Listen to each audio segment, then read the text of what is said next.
On est en direct, je vous garde 3 minutes top chrono, promis.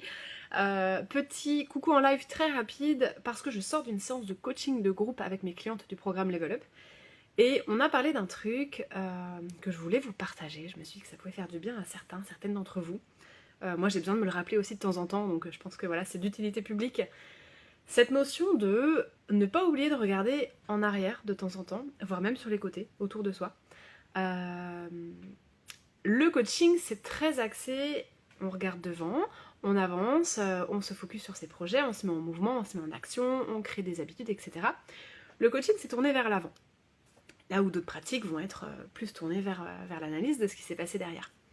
C'est hyper important de regarder devant, de savoir où on veut aller, de savoir ce qu'on veut, de savoir ce qu'on ne veut pas, d'être en capacité de mettre des actions concrètes dans la direction de ce qu'on veut et d'avancer sur son rail, sur son chemin, avec ses valeurs, etc. C'est très important. Pourtant, il y a un moment, de temps en temps, faut pas hésiter à tourner un peu son regard derrière, à se dire « Ah ok, en fait je viens de là, en fait j'ai déjà parcouru tout ce chemin-là, j'ai déjà marché tout ça dans ma vie. » Ce que je disais à mes clientes tout à l'heure, c'est que moi je suis fanat de randonnée. J'adore randonner, je trouve que voilà, quand on marche, on voit des trucs grandioses devant soi, c'est magnifique, on se dit waouh, mais cette vue elle est incroyable, regarde, il y a la mer, il y a les montagnes, waouh, la vie m'offre ça, c'est magnifique. Et on a rarement le réflexe quand on se balade ou quand on fait une rando, de regarder le truc de l'autre côté, alors que derrière c'est joli aussi en fait. Et c'est joli aussi, et on le voit pas de cette perspective-là. Nous, ce qu'il y a derrière nous, on l'a vu avec la perspective de quelqu'un qui avance, et puis c'est un petit peu par là. Pour autant, si on le regarde avec la perspective de quelqu'un qui a avancé, on voit les choses différemment, et on s'aperçoit que le paysage, il est pas mal aussi, que ça peut être aussi impressionnant. C'est exactement, alors j'aime beaucoup les métaphores, hein, pardon, c'est exactement pareil dans la vie. C'est très bien d'aller de l'avant, il le faut, c'est nécessaire, et parfois on va de l'avant, on avance comme ça, sans même prendre le temps de se retourner, parce que ce qu'il y a derrière, ça nous fait peur, ou ça nous fait mal, ou c'est des mauvais souvenirs, ou c'est des trucs. Pourtant, je t'assure que c'est hyper important de parfois prendre ce petit temps, de se retourner, de regarder derrière et de se dire waouh. En fait, si je regarde ce qu'il y a derrière moi, si je regarde le passé, si je regarde le chemin avec l'œil de quelqu'un qui a avancé, la perspective elle est pas mal. Je vois qu'en fait, j'ai pu tirer telle ou telle leçon, je vois que j'ai déjà évolué comme ça, je vois que j'ai déjà cheminé tout ça, j'ai marché tout ça déjà dans ma vie, dans mon évolution, et c'est vachement important. Ma cliente tout à l'heure me disait, ben oui, cet exercice que tu m'as donné, je l'ai fait il y a quelques mois. Alors aujourd'hui, si j'y repense, je suis toujours d'accord avec ce que j'ai écrit, mais tu vois, je l'aurais pas formulé pareil. J'ai quand même eu des nuances, des compréhensions différentes. Et ben ça, c'est vachement important. Et comment veux-tu te rendre compte du chemin que tu as parcouru si tu ne regardes jamais derrière? Donc ça, c'est ce que je voulais juste dire rapidement en sortant de coaching et je vais aller manger. N'oublie pas de temps en temps de regarder derrière. Reste dans une dynamique où dans la vie t'es poussé vers l'avant, tu avances, tu chemines, tu poses des actions vers l'avant, mais n'oublie pas de temps en temps de te dire ok, je viens de là, j'ai cheminé tout ça, j'ai retenu ces leçons, c'est magnifique. Et que ça te serve de moteur pour continuer à avancer. Et n'oublie pas de regarder aussi sur les côtés, autour de toi, ce qu'il en est aujourd'hui concrètement.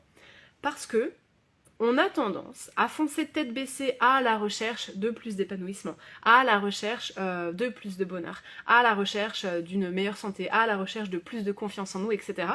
On est à la recherche de, comme si c'était un objectif, un drapeau à atteindre, alors que c'est vraiment une destination et un cheminement. Et il se peut que ce vers quoi tu chemines, en fait, tu y sois déjà, ou en tout cas plus que ce que tu ne penses. Il se peut que tu te dises j'ai vraiment envie d'avoir confiance en moi, j'ai vraiment envie d'être heureuse, mais que si tu t'arrêtes 2 secondes en étant honnête avec toi-même, tu t'aperçoives que tu as déjà vachement plus confiance en toi que ce que tu penses, ou que ce que tu ne pouvais avoir confiance en toi il y a un mois de ça, il y a un an de ça, il y a 3 jours de ça. Peut-être que, sans t'en rendre compte, tu as fait des choses que tu n'aurais pas été capable de faire, ou que tu ne te serais pas pensé capable de faire il y a quelques semaines, ou peut-être même il y a quelques jours. Et que ta confiance en toi, sans que tu t'en rendes compte, elle s'est déjà renforcée. Peut-être que tu te dis, ben moi j'ai envie d'être heureuse, je veux être heureuse. Et si tu t'arrêtes 2 minutes, au lieu d'uniquement voir le drapeau rouge du bonheur loin là-bas comme ça, hyper loin, mais putain je le veux ce drapeau, et que tu prennes le temps 2 minutes de souffler et de te dire, mais en fait, est-ce que je le serais pas déjà? Est-ce que si je suis honnête avec moi-même, je suis pas déjà heureuse? Est-ce que finalement ce bonheur derrière lequel je cours, il n'est pas déjà présent dans ma vie? Est-ce que je suis pas en capacité de remarquer dans ma vie, plutôt que de courir derrière ce truc-là, de remarquer dans ma vie tous les endroits où c'est déjà là en fait, où je suis déjà ça, où je ressens déjà ça. Je sais pas qui a besoin d'entendre ça, mais je me suis dit qu'il fallait absolument que je vous en fasse un petit coucou, un petit live après ma séance de coaching. C'est quelque chose qu'il est bon de se rappeler, peu importe le degré de cheminement que tu as déjà opéré, peu importe l'avancée dans ton évolution sur laquelle tu te trouves. Parfois, il faut juste arrêter de courir derrière quelque chose, et il faut simplement ralentir, regarder le paysage autour de soi et se dire purée, mais il y a déjà tout ça qui est là, et j'ai déjà marché tout ça, c'est incroyable. Et être heureux de ça, et être reconnaissant de ça, au lieu d'être constamment dans la frustration de pas encore avoir ça, ou oh purée, le drapeau du bonheur il est encore si loin. Ralentis un peu et prends conscience que c'est déjà autour de toi. Plus en tout cas, peut-être pas autant que tu le voudrais et que tu as encore des choses à réajuster, à réadapter pour gagner encore confiance en toi, pour être encore plus heureuse dans chacune de tes journées. Peut-être que cet objectif il est toujours là, mais vraiment prends cette petite pause, accorde-toi cet espace pour te dire que c'est déjà probablement plus présent, là maintenant tout de suite dans ton quotidien actuel, que ce que tu ne penses. Et ça fait du bien. Voilà, c'était juste un petit rappel comme ça, je voulais vous partager ça de manière spontanée, je vais aller manger et je vous souhaite une très bonne journée, à très vite.